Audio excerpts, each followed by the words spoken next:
Sequence परत एकदा सांगा. खरं तर आत्ताचा शपथविधी झालाय, पण आम्ही पहाटेचाच अजून विसरू शकत नाहीये आणि दरवेळेला आपण सांगता तेव्हा काहीतरी नवीन येत असतं.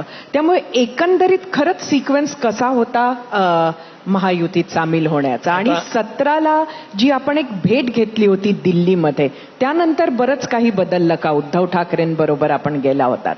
नाही, उद्धव ठाकरेंबरोबर नव्हतं गेलो, पवार साहेबांबरोबर गेलो होतो. 2014 सालामध्ये विधानसभेचे निवडणुकीचे निकाल पूर्ण हाती यायचे होते, परंतु भारतीय जनता पक्षाला 115च्या आसपास जागा मिळणार असं स्पष्ट झालं होतं. त्यावेळेला आदरणीय पवार साहेबांच्या निवासस्थानी बैठक झाली. त्याला आदरणीय पवार साहेब होते, प्रफुल्लभाई होते, भुजबळ साहेब होते, अजितदादा होते, प्रदेशाध्यक्ष म्हणून मी होतो. आम्हाला सांगण्यात आलं की आपण भारतीय जनता पक्षाला बाहेरून पाठिंबा द्यावा. आम्ही जाऊन घोषणा केली बाहेर. त्याप्रमाणे विश्वासदर्शक ठरावाला सुद्धा राष्ट्रवादी काँग्रेस पक्षाने मदत केली. मग आम्ही सरकारमध्ये सहभागी झालो नाही. मग हा निर्णय कशावरून घेण्यात आला होता? कुठला? म्हणजे भाजपानं समर्थन मागितलं होतं काय नक्की? हा निर्णय पवार साहेबांनी का घेतला? त्याचं काय कारण दिलं? आपण विचारलं नाहीत का?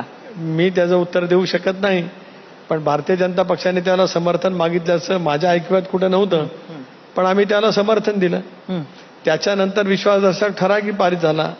मग एकनाथराव शिंदे, सुभाष देसाई वगैरे 10 सारखे मंत्री सरकारमध्ये गेले.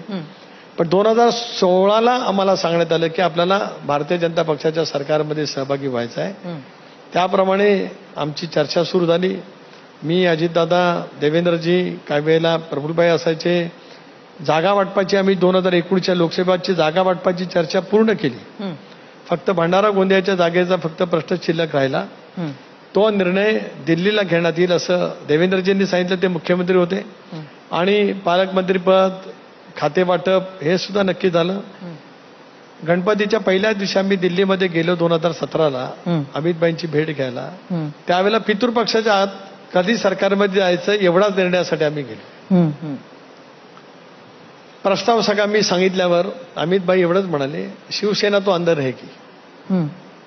आम्हाला अपेक्षित होतं की शिवसेनेला काढलं जाईल, पण त्यांनी ठाम नकार दिला. ते म्हणाले, अडवाणीजी, वाजपेयीजी, बाळासाहेब ठाकरे यांनी एनडीए तयार केलेले आहे, त्यामुळे आम्ही शिवसेनेला बाहेर जा सांगणार नाही. तुम्ही सरकारमध्ये आल्याच्यानंतर शिवसेना बाहेर गेली तर आमची हरकत असं काही कारण नाही. आम्हाला ते पसंत नव्हतं. तरी आम्ही महिना दीड महिना वाट पाहिली की आमच्या भूमिकेप्रमाणे शिवसेनेला भारतीय जनता पक्ष बाहेर जा सांगतात की का, पण तसं घडलं नाही. आणि त्याच्यामुळे मग आम्ही आमचं एक शिबिर घेतलं. शिवसेना बाहेर गेली तरच आम्ही आत येणार असं त्यावेळेला शरद पवारांची भूमिका होती का? राष्ट्रवादी काँग्रेस पक्षाची होती, स्पष्टपणाची होती. आणि त्याच्यानंतर मग 2019च्या लोकसभेच्या निवडणुका आल्या. त्या निवडणुका आम्ही लढलो परस्परांच्या विरोधात. जसं आपण मगाशी म्हणालात, 19ची निवडणूक मी रायगड लोकसभा मतदारसंघातून लढलो, त्याला मी निवडून आलो. राज्यभरामध्ये त्यावेळेला 42 जागा भाजप शिवसेनेच्या आल्या होत्या. अख्ख्या मुंबईसह कोकणात एकटीच माझी जागा आली, बाकी सगळ्या भाजप सेनेच्या आल्या. अगदी उत्तर महाराष्ट्रापर्यंत, अख्खा उत्तर महाराष्ट्रापासून ते इथपर्यंत एकमेव जागा माझी त्यावेळेला आली, म्हणजे बिगर भाजपा आणि शिवसेनेची. माझ्या सांगण्याचा मतीचा अर्थ असा आहे की ते सुरू झालं. 19ला सुद्धा ज्या वेळेला भाजप आणि शिवसेनेचं सरकार बनत नाही म्हटल्याच्यानंतर आम्ही त्यामध्ये आलो.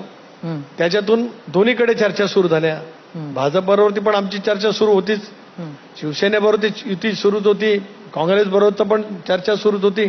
त्याच्यातून मग महाविकास आघाडी आली. आणि आपण पहाटेचा म्हणताय, तो पहाटेचा नाही, 8 वर्षात तो शपथविधी झाला.